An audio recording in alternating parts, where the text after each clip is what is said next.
নমস্কার বন্ধুরা, তৃপ্তি রান্নাঘরে আপনাদের সবাইকে স্বাগত। আশা করি আপনারা সবাই খুব ভালো আছেন। আমি আজকে আরও একটি রেসিপি নিয়ে হাজির হয়ে গেছি, পনিরের রেসিপি। এটা কিন্তু সম্পূর্ণ নিরামিষ রেসিপি। এই রেসিপিটা দিয়ে আপনারা লুচি, রুটি, পরোটা, প্লেন রাইস, ফ্রায়েড রাইস, পোলাওর সাথে কিন্তু পরিবেশন করতে পারবেন। এমনকি আপনারা পুজোর ভোগ হিসাবেও কিন্তু এটা ব্যবহার করতে পারেন। এটা বানাতে খুব একটা বেশি সময় লাগে না, ঘরোয়া কিছু উপকরণ দিয়ে কিন্তু খুব সহজেই তৈরি করে নেওয়া যায়। ভিডিওটি স্কিপ না করে পুরো ভিডিওটি দেখার অনুরোধ রইল আপনাদের কাছে। চলুন তাহলে এবার ঝটপট তৈরি করে নেওয়া যাক সম্পূর্ণ নিরামিষ পনিরের রেসিপিটা।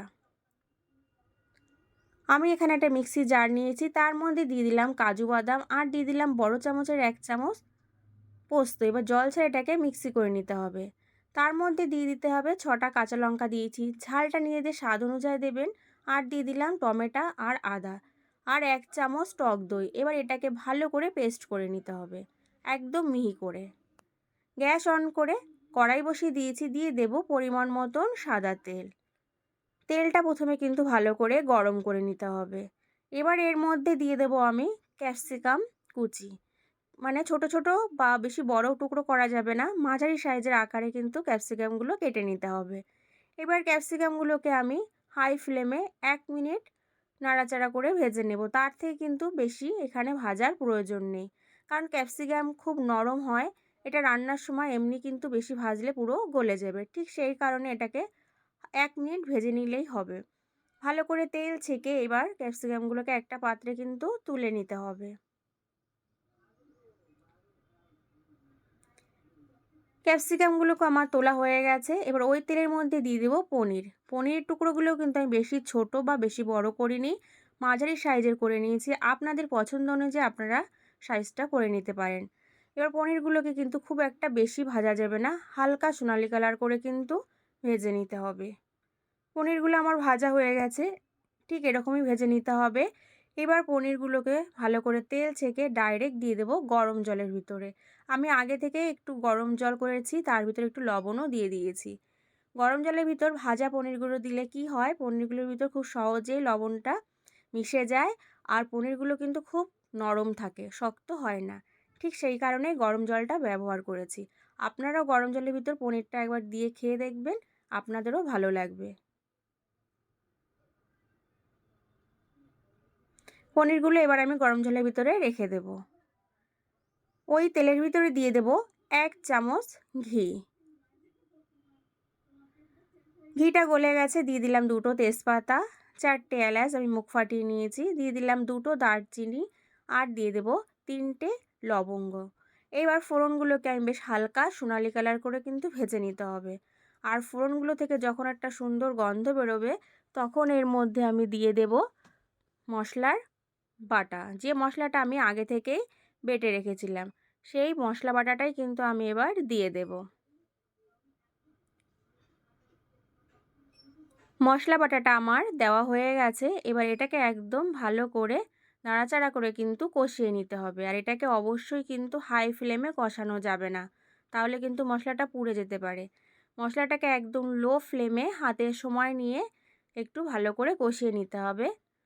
আর অবশ্যই কিন্তু মাঝে মাঝে একটু নাড়াচাড়া করে দিতে হবে। না নাড়াচাড়া করলে কিন্তু পাত্রের নিচে মশলাটা লেগে যেতে পারে, তখন কিন্তু এটা খেতে একদমই ভালো লাগে না।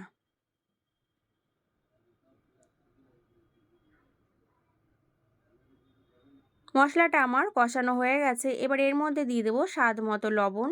লবণটা কিন্তু যে যার স্বাদ অনুযায়ী দিতে হবে। আর দিয়ে দেবো ওই চামচেরই হাফ চামচ দিয়ে দিলাম কাশ্মীরি লঙ্কার গুঁড়ো, কালারের জন্য ব্যবহার করেছি। ওই চামচেরই হাফ চামচ দিয়ে দেবো চিনি। নিরামিষ রান্নায় কিন্তু চিনি না দিলে খেতে একদমই ভালো লাগে না।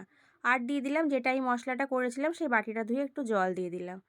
দিয়ে আবারও কিন্তু সব কিছু মিশিয়ে 1 মিনিট আবারও কষিয়ে নেব। মশলাটা কষানো হয়ে গেছে, তেল ছেড়ে এসেছে। এবার এর মধ্যে দিয়ে দেবো পনির, যেটা আমি গরম জলে ভিজিয়ে রেখেছিলাম, সেই গরম জল সমেতে দিয়ে দিলাম। আর দিয়ে দিলাম 1 চামচ, মানে 1 কাপ দুধ। দুধটাকেও আমি আগে ভালো করে জাল করে রেখেছিলাম, সেই দুধটাই ব্যবহার করলাম। এবারে আমি সব কিছু ভালো করে মিশিয়ে হাই ফ্লেমে 2 থেকে 3 মিনিট কিন্তু এটাকে ভালোভাবে জাল করে নিতে হবে। 3 মিনিট হয়ে গেছে। এবার এর ভিতরে দিয়ে দেব ভাজা ক্যাপসিকাম। দিয়ে আবারও সব কিছু ভালো করে কিন্তু মিশিয়ে দিতে হবে। মেশানো হয়ে গেলে এবার এটাকে ফ্লেমটাকে লো ফ্লেমে রেখে ঢেকে দেব 3 থেকে 4 মিনিটের জন্য। অবশ্যই কিন্তু লো ফ্লেমে ঢেকে দিতে হবে।